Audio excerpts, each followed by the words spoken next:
Muito bem, alunos. Tudo bem? Vamos dar sequência aí à nossa disciplina de biofísica, mas como vocês estão percebendo, nesse primeiro momento não mais de maneira presencial, mas através das videoaulas, em virtude dessa questão do isolamento social. Tá ok? Tô com saudade de vocês, hein? Gente, os recados, né? O recado novo que eu falo para vocês: assistam às videoaulas e acompanhem, complementem as videoaulas com material impresso que eu também fiz e também está disponibilizado lá no portal do aluno, certo? E com relação também às videoaulas, inscrevam-se no canal ou depois que vocês assistirem o vídeo, comentem, tá? Dê um joinha, combinado? O que mais, gente? Outra coisa, então não se preocupem, tá? Com relação aí ao conteúdo, não tá tendo aula. Gente, a gente não tá atrasado em nada, tá? Reparem no cronograma aí de vocês. Hoje seria o quê? Uma revisãozinha para a prova que seria semana que vem, tá? Mas como não tá tendo aí atividade presencial, eu vou usar essa aula para explicar o material que eu mandei na aula passada, que seria o transporte celular, tá? Então, como se vocês observarem no cronograma que eu mandei para vocês, tá tudo dentro do combinado, tá? E à medida que nós fomos fazendo aí as videoaulas, eu vou puxando, né, os assuntos, tá ok? Então, fica despreocupado em relação aí a se sentirem prejudicados com relação ao conteúdo, tá ok? Então, na aula de hoje, eu vou retomar o assunto da biofísica da membrana plasmática, tá? O material eu já enviei na aula passada e faltou mais só esse nosso contato.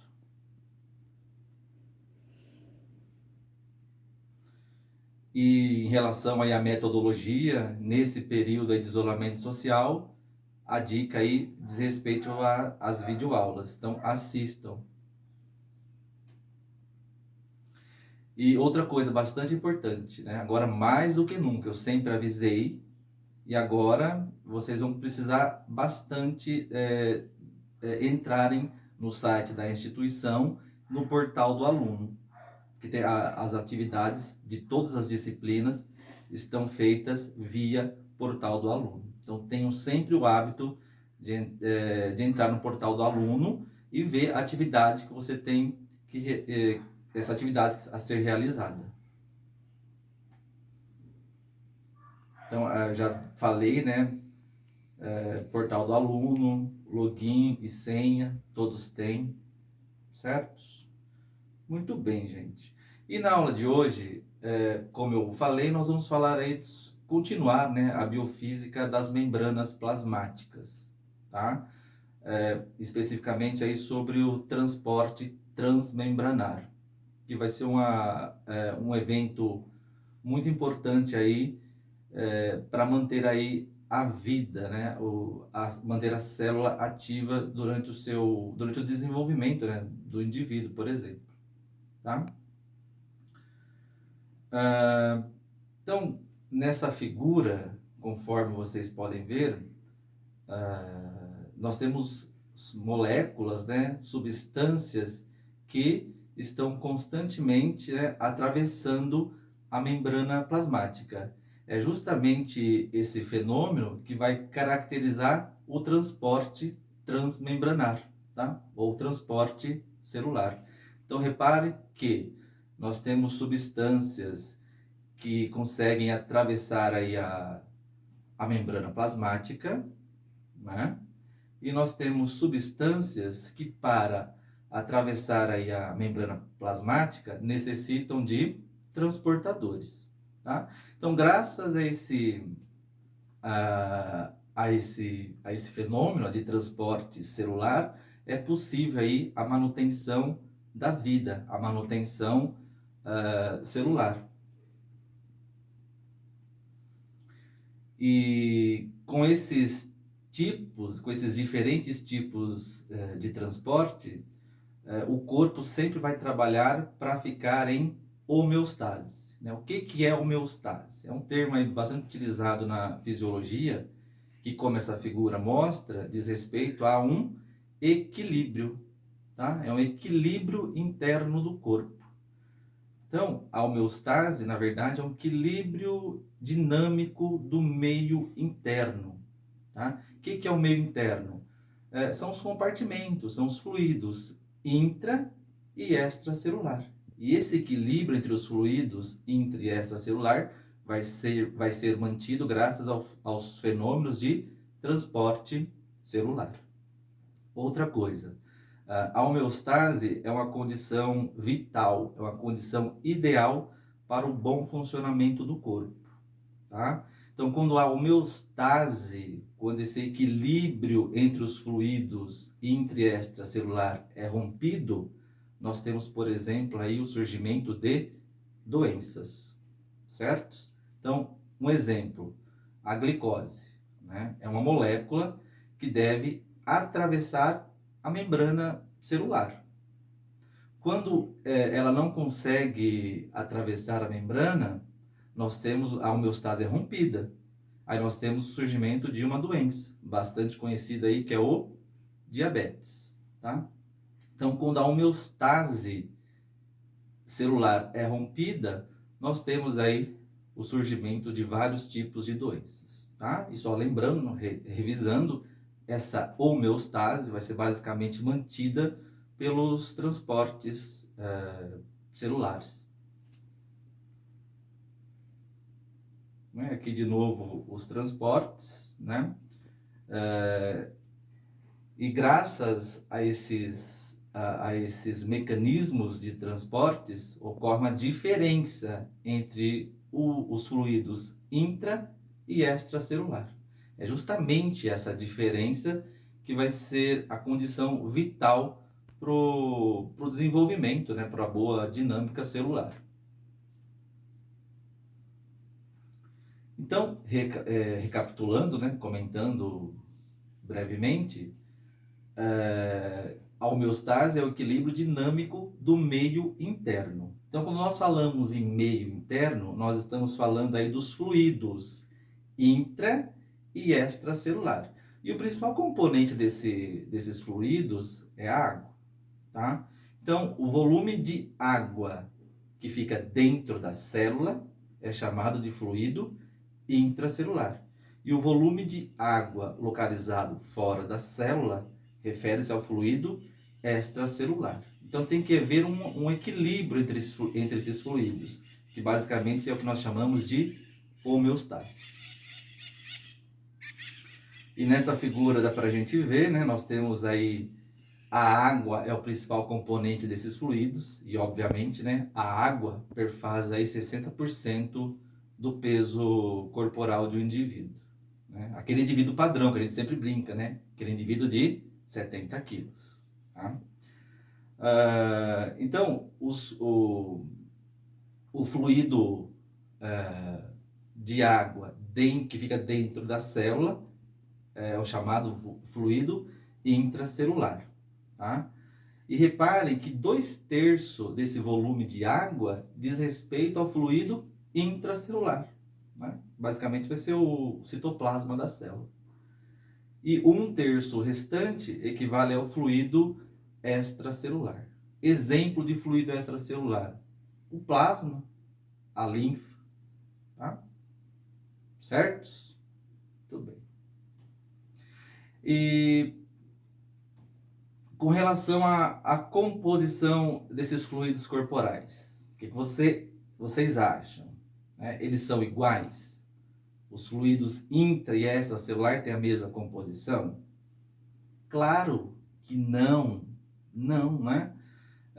São diferentes.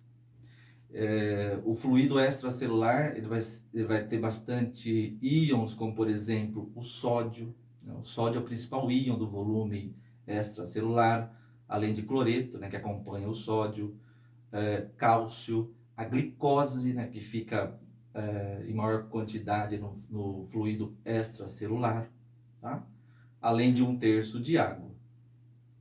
E característica, o fluido extracelular, ele vai ter uma carga. Essa carga vai ser dada principalmente pela quantidade aí de sódio, e essa carga aí do fluido extracelular é uma carga positiva. E o fluido intracelular, né, vai ter uma composição diferente do fluido extracelular. Por exemplo, no fluido extracelular, o íon de predomínio é o potássio, temos também magnésio, fosfato, tá? Aminoácidos, proteínas, e além, né, do próprio citoplasma. Tá? E característica, né, do fluido intracelular é que ele vai ter um caráter negativo. Tá? Então reparem que a célula em repouso, né, ela fica polarizada. O seu exterior é positivo, ao passo que o seu interior é negativo. E esse fenômeno, essa polarização celular, é muito importante aí para as células excitáveis, como neurônios e células musculares. Tá? Então, uma das funções dos transportes celulares, que nós vamos ver mais adiante, é justamente manter essa polarização da célula, que vai ser vital aí para muitos processos, como condução de impulsos nervosos e a própria contração muscular. Certos? Tudo bem.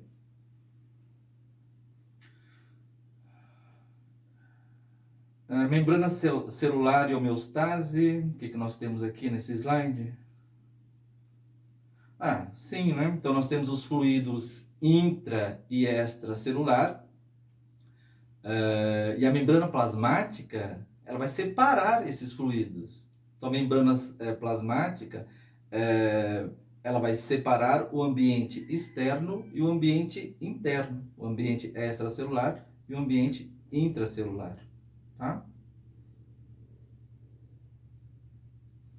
E através dos transportes, né, celulares, a membrana celular vai ser responsável por garantir que esses fluidos intra e extracelular sejam diferentes. Como eu falei, eles devem necessariamente ser diferentes, tá? Principalmente em relação às cargas.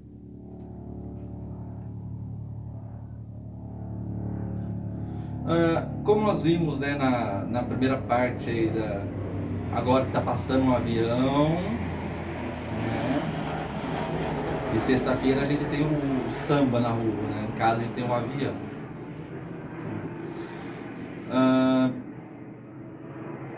A membrana celular é homeostase. Então, como nós vimos na aula passada, a membrana celular ela é formada aí, por uma bicamada de lipídios, e dentro dessa camada de lipídios nós temos as proteínas, né, que ficam mergulhadas, ficam inseridas nessa bicamada lipídica. Tá? Esse modelo é chamado de modelo do mosaico fluido. Tá?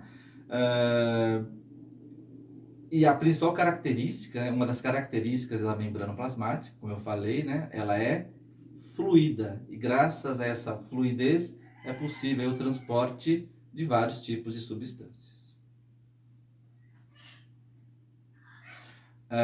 Detalhe, né, a gente já comentou na aula passada, mas aqui também vale, a membrana plasmática, ela apresenta como característica principal uma permeabilidade seletiva. Né? O que significa isso, gente? Ela seleciona o que entra e o que sai da célula. Tá? Então, a membrana plasmática ela tem uma permeabilidade seletiva. Ela seleciona o que entra e o que sai da célula. Através do quê? Dos transportes. Transporte ativo e transporte passivo. Tá? E aqui de novo a gente tem essa figura. Então, graças à capacidade dela selecionar o que entra e o que sai da célula, é mantida, né, essa diferença de composição entre os fluidos intra e extracelular. Bom? Tranquilos? Tudo bem, gente. Não desanima não, hein? Tá? Nesse contexto, gente, a gente falou bem aí que a membrana plasmática ela é constituída basicamente por lipídios, né? Alguém respondeu aí do outro lado, lipídios, muito bem, tá? Os fosfolipídios, tá? Só que nós temos, né, substâncias que são lipossolúveis e substâncias que são hidrossolúveis, tá? Então, nesse contexto, os diferentes tipos, né, de moléculas e substâncias podem ser classificadas em de alta permeabilidade ou de baixa permeabilidade. O que significa isso? Né? Substâncias de alta permeabilidade, o nome já sugere, tá? Como a membrana plasmática é feita de lipídios, as substâncias de alta permeabilidade serão substâncias lipossolúveis. Lembra das substâncias lipossolúveis? São substâncias solúveis em quê? Em lipídios. Então, as substâncias lipossolúveis têm alta permeabilidade. O que significa isso? Significa que essas substâncias conseguem atravessar a membrana plasmática com grande facilidade. Tá? A substância é lipossolúvel. A membrana plasmática é feita aí de fosfolipídios, lipídios. Então, existe uma afinidade maior por essas substâncias que conseguem atravessar a membrana plasmática com grande facilidade. Tá? Quem são essas substâncias? Hormônios lipossolúveis, como por exemplo cortisol, testosterona, estrógenos, os próprios gases, oxigênio e o gás carbônico, além das vitaminas lipossolúveis, vitaminas A, D, E e K. Ok? Então, substâncias de alta permeabilidade são substâncias, né, solúveis em lipídios, conseguem atravessar com grande facilidade a membrana plasmática. E aí nós temos o oposto, né, substâncias de baixa permeabilidade. Aí, né, são substâncias hidrossolúveis, que são solúveis em água. Muito bem, né, solúveis no plasma. Essas substâncias apresentam aí baixa afinidade com a bicamada lipídica, né? Óbvio, né? São hidrossolúveis, a membrana é lipossolúvel, então a permeabilidade aí é bem baixa, tá? E como que essas substâncias atravessam a membrana plasmática? É uma boa pergunta essa. Então, para elas entrarem para dentro da célula, elas precisam aí de proteínas com função transportadoras, tá? Então, graças à presença dessas proteínas na bicamada lipídica, essas substâncias hidrossolúveis conseguem entrar também entrar na célula. Quem são essas substâncias? Íons, de maneira geral, tá? A própria glicose, aminoácidos. Tá? Então, para essas substâncias, para essas moléculas entrarem na célula, elas precisam de transportadores, que são proteínas. Certo? Até aqui? Não desliga, tá? Tem mais ainda. Gente, não esquece depois, façam comentários lá no vídeo, tá? Certo? Aí sim, né? Todo esse contexto, vamos abordar um pouco desses tipos de transporte celular. De maneira geral, os transportes são divididos em duas grandes classes. Nós temos o transporte passivo, transporte ativo. Tá? Transporte passivo, como o nome sugere, é realizado sem gasto de energia. Né? Quem quer energia? Qual que é o tipo de energia que a célula utiliza? O ATP. Então, o transporte passivo, ele ocorre sem gasto de energia. Ele obedece à lei, a segunda lei da termodinâmica, que nós vimos. O fluxo é do meio de maior concentração para o meio de menor concentração. Tá? Ocorre sem gasto de energia. E também nós temos o transporte ativo, que é o transporte de substâncias, né, de moléculas contra o gradiente de concentração. Isso ocorre quando a célula, para realizar esse tipo de transporte, ela tem necessariamente que gastar energia. Ok? Então, o transporte ativo é realizado com gasto de energia. E aqui nós temos, né, esse desenho que é bem intuitivo, né? Dá um paradinho para ver esse desenho, ó. Aqui nós temos os tipos de transporte, tá? Então nós temos aí as moléculas, então elas podem atravessar a membrana plasmática, tá? Tá aqui, né? São as substâncias lipossolúveis, no caso. Elas podem utilizar também, para entrar dentro da célula, a presença de proteínas. E esses tipos de transporte pode ser aí passivo, né? Que ocorre a favor do gradiente de concentração, do meio de maior para o meio de menor concentração. Ou através do transporte ativo. Também utiliza proteínas transportadoras, e esse pode ocorrer aí contra o gradiente de concentração. Certos? Muito bem. Vamos falar um pouco desses tipos de transporte. O transporte passivo, né, ocorre sem gasto de energia e é o mais comum. Como foi falado, não utiliza a energia, né, o ATP, e ele ocorre do meio de maior concentração para o meio de menor concentração. Tá? O transporte passivo pode ser dividido aí em difusão simples, difusão facilitada e osmose. Tá? A difusão simples ela está relacionada com o transporte de substâncias lipossolúveis.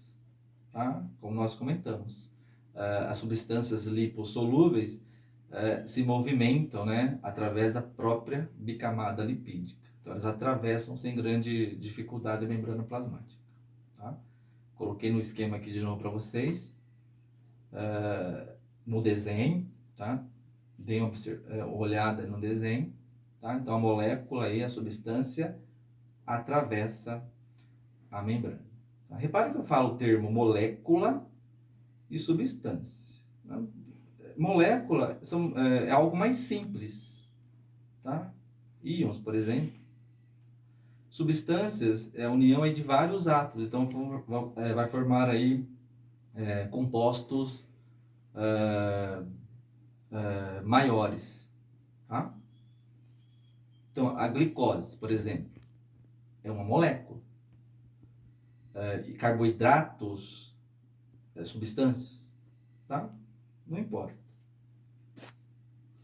Então, no transporte, na difusão facilitada, na difusão simples, perdão, a substância atravessa com grande facilidade a membrana plasmática. E aqui tem outra animação, tá? Tava com saudade dessas aulinhas, né? Eu também, certo? Então, na animação a gente vê aí o transporte aí de moléculas, substância, atravessando a membrana plasmática, sempre do meio de maior pro de menor concentração. E a difusão facilitada? Gente, na difusão facilitada, deixa eu ver aqui.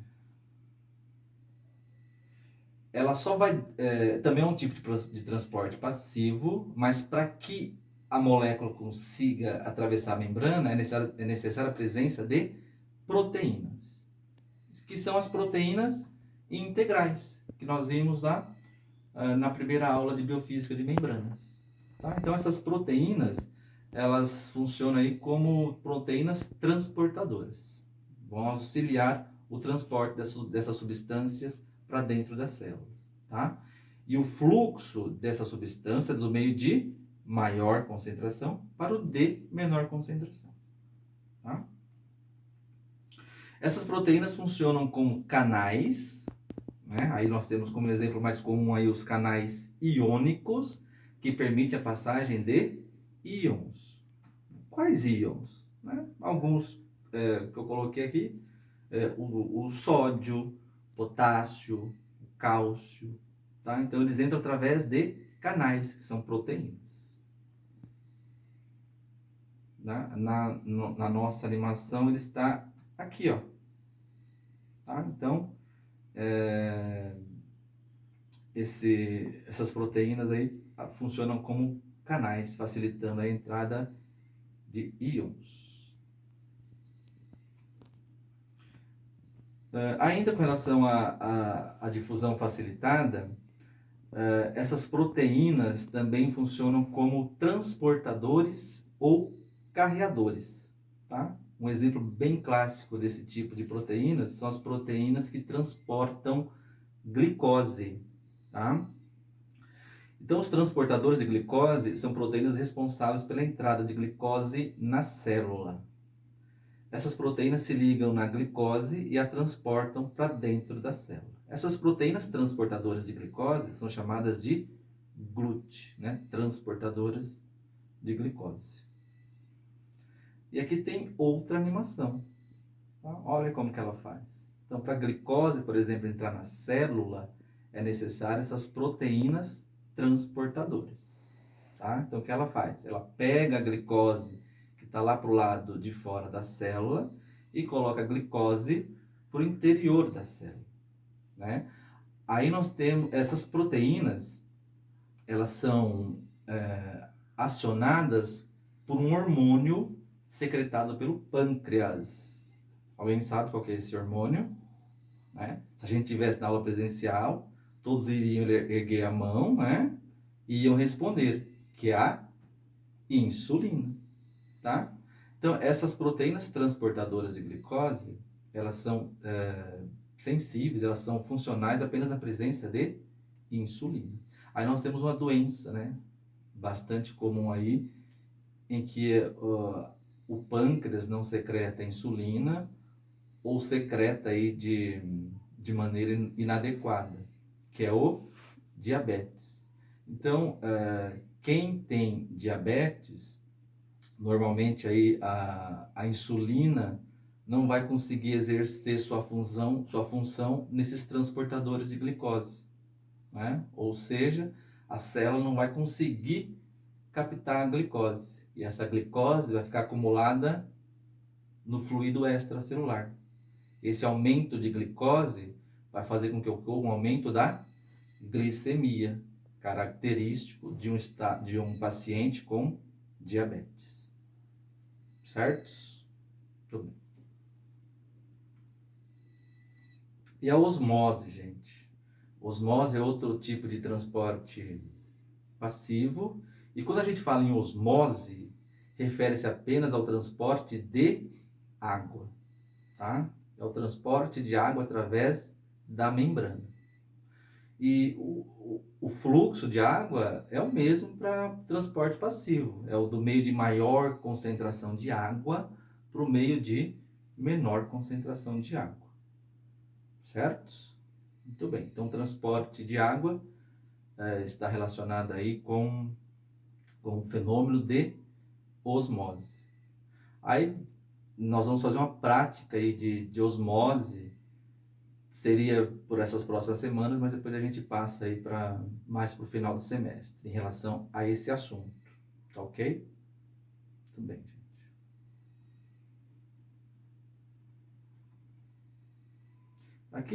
Aqui fazia parte da nossa aulinha prática, então quando for a aula prática, eu explico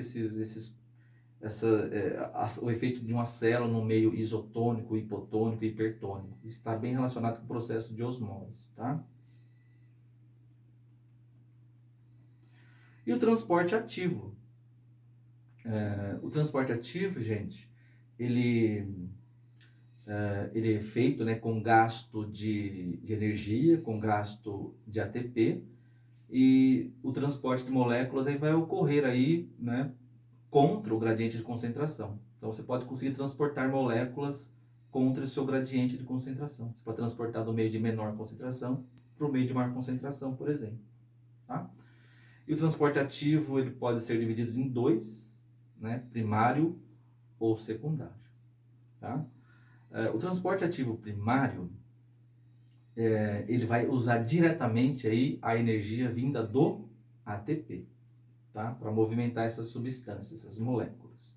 E o principal transporte ativo, isso vocês devem saber, por isso também um pouco que eu quis fazer essa aula com vocês, porque a partir das próximas aulas nós vamos falar de potencial de ação, e potencial de ação está relacionado com a polarização das células, e quem faz a polarização das células é um transporte ativo chamado de bomba de sódio e potássio. Tá? Como o nome sugere, os íons envolvidos nesse tipo de transporte, obviamente, é o sódio e o potássio. Tá? Então, a bomba de sódio e potássio vai ser responsável pela criação do potencial de membrana em repouso. O que é isso? Vai ser responsável pela polarização das células. Tá? Lembram que o fluido é extracelular positivo e o fluido intracelular é negativo? Isso, em termos celular, vai ser responsável pela polarização das células. Tá? Que, como eu falei, é essencial para células excitáveis, neurônios, condução de impulsos nervosos, o neurônio tem que estar polarizado, e o mesmo vale para os músculos. O processo de contração muscular também depende da polarização da célula. Certo? E aonde está o transporte ativo no nosso desenho? Então, olhando aqui, por favor. Aqui, ó. Tá? Também é feito aí com proteínas. E o transporte dessas substâncias, né, obviamente, vai ser feito aí através dessas proteínas. Tá? Então, o transporte ativo ocorre com gasto de ATP. E esse fenômeno, esse processo, a bomba de sódio e potássio, esse fenômeno já foi quantificado. Tá? Então, como funciona a bomba de sódio e potássio? A bomba de sódio e potássio atua jogando sódio para dentro da célula e expulsando o sódio para fora da célula. Tá? Então, a bomba de sódio e potássio, ela tira o sódio da célula e coloca para dentro da célula o potássio. Tá? E esse número já foi quantificado, como eu falei. A relação de transporte é de 3 para 2. O que significa isso? Ou seja, a cada 3 sódios retirados da célula, 2 potássios são introduzidos no interior da célula. Graças a essa diferença é que ocorre então a polarização da célula. Então, o lado de fora vai ter mais sódio, vai ser mais positivo, e o lado de dentro vai ser mais negativo, né? Mas no nosso contexto, né, de negativo, é porque vai ter menos sódio, tá ok? E outra animação, gente, ó. O verde no nosso esquema é o ATP, tá? O ATP se liga na proteína transportadora e ela vai tirar 3 sódios da célula, o sódio está em azul, ó, tira 3 sódio, e ao mesmo tempo que ela tira 3 sódio, ela vai puxar duas moléculas de potássio. Então, bomba de sódio e potássio, certo? Graças a esse tipo de transporte, é que ocorre a polarização da célula, certo? Tudo bem, tá acabando, gente, aguenta aí. Aqui outra animação, né, da bomba de sódio e potássio, novamente, né, dá pra gente ver o ATP, o sódio amarelinho sendo tirado, ó, 3 moléculas sendo tiradas, 2 moléculas de potássio sendo introduzidas dentro da célula, tá? E o transporte ativo secundário? Ao mesmo tempo que ocorre o transporte ativo primário, novas proteínas são acionadas. Então, o transporte ativo secundário, ele é um transporte que vai usar,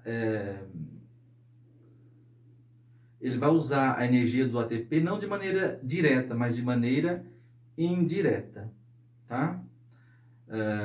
Esse transporte usa a energia metabólica do ATP de forma indireta no transporte de substâncias. No entanto, para que substâncias entrem na célula, é necessário aí a presença do sódio. A outra característica. Esse tipo de transporte ativo secundário, ele vai ser dependente do sódio, tá? E esse tipo de transporte ativo secundário pode ser de dois tipos: cotransporte e contratransporte. De maneira bem simples, gente, o cotransporte vai ser o fluxo de moléculas que vai seguir o sódio. Então, por exemplo, se o sódio está entrando, essa molécula vai aproveitar a proteína que transporta o sódio e vai entrar dentro da célula através dessa mesma proteína. Tá? Então, a proteína transportadora que desloca o sódio para dentro da célula tem afinidade com outras substâncias, com outras moléculas. Assim, no cotransporte, o sódio, ao entrar na célula, traz consigo outras substâncias, né, outras moléculas. Quais moléculas? Aminoácidos. Aminoácidos entram dentro da célula através desse tipo de transporte. Tá? A glicose também, também consegue entrar na célula através desse transporte. Tá? Mas principalmente em nosso contexto, os aminoácidos. Tá? Logo, essas substâncias entram na célula de maneira indireta, elas vão seguir o sódio. Então, no cotransporte, nessa animação dá para a gente ver bem, a molécula entra na célula juntamente com o sódio. Tá? Então, repare que o sódio agora está entrando na célula, mas depois ele tem que sair através da bomba de sódio e potássio. Então, por isso que é um tipo de transporte ativo que vai usar a energia do ATP de maneira indireta, tá? Então, esse sódio que está entrando, depois ele vai ser retirado da célula através da bomba de sódio e potássio, tá? Então, no cotransporte, a molécula, a substância, entra na célula ao mesmo tempo que o sódio entra. Tá? O sódio entra e traz a molécula junto com ele. Tá? E no contratransporte é o contrário. Tá? Também a molécula, aí, a substância vai acompanhar o sódio, mas no sentido oposto. Então, se o sódio está entrando, ó, nesse esquema, o sódio está entrando, a molécula aproveita a brecha da proteína e sai. Tá? Isso é bastante comum aí para eliminação do hidrogênio de dentro da célula. Tá? Então, contra-transporte. Vai contra a entrada aí do sódio. Tá ok? Tudo bem, gente. E outro tipo de transporte ativo, né? Por exemplo, aí, a fagocitose, né? Bastante utilizado para as células de defesa do corpo. Tem uma animação falando aí sobre a fagocitose. Né? O que é a fagocitose? Fagocitose é a ingestão de substâncias sólidas, como por exemplo aí, né, vírus e bactérias. Tá? Pinocitose seria a ingestão aí de substâncias, mas substâncias do estado líquido. Tá? Fluidos, por exemplo, gotículas. E a exocitose, gente, que é também um tipo de transporte ativo relacionado ao movimento de substâncias para fora da célula. Quais substâncias? Neurotransmissores. Tem até uma animação aqui, reparem de novo. Vamos ver se eu consigo fazer ela de novo. Neurotransmissores, hormônios, enzimas. Tá? Então, tudo sai da célula através do processo de exocitose. Certos? Muito bem, gente. Então, eu queria retomar essa aula com vocês, porque nas próximas aulas nós vamos falar aí de biofísica, polarização celular das células, dos neurônios, de músculos, e para gente, para vocês não terem nenhuma dúvida em relação a esses processos, a gente precisa, eu tinha que falar com vocês aí sobre os tipos de transporte, principalmente a bomba de sódio e potássio, tá bom? Gente, deixe um comentário lá no vídeo, tá? Essa foi a nossa primeira videoaula. Semana que vem vai ter outra, né? Um assunto novo, tá? E eu queria que vocês agora se deslocassem lá no portal do aluno. Tem questões em atividades online, por favor, façam. E eu vou colocar uma questão lá no fórum de discussão, tá? Então entre lá no fórum e participem, tá bom? Muito obrigado, gente. Até a próxima. Peraí, não esqueci. Boa noite. Fui.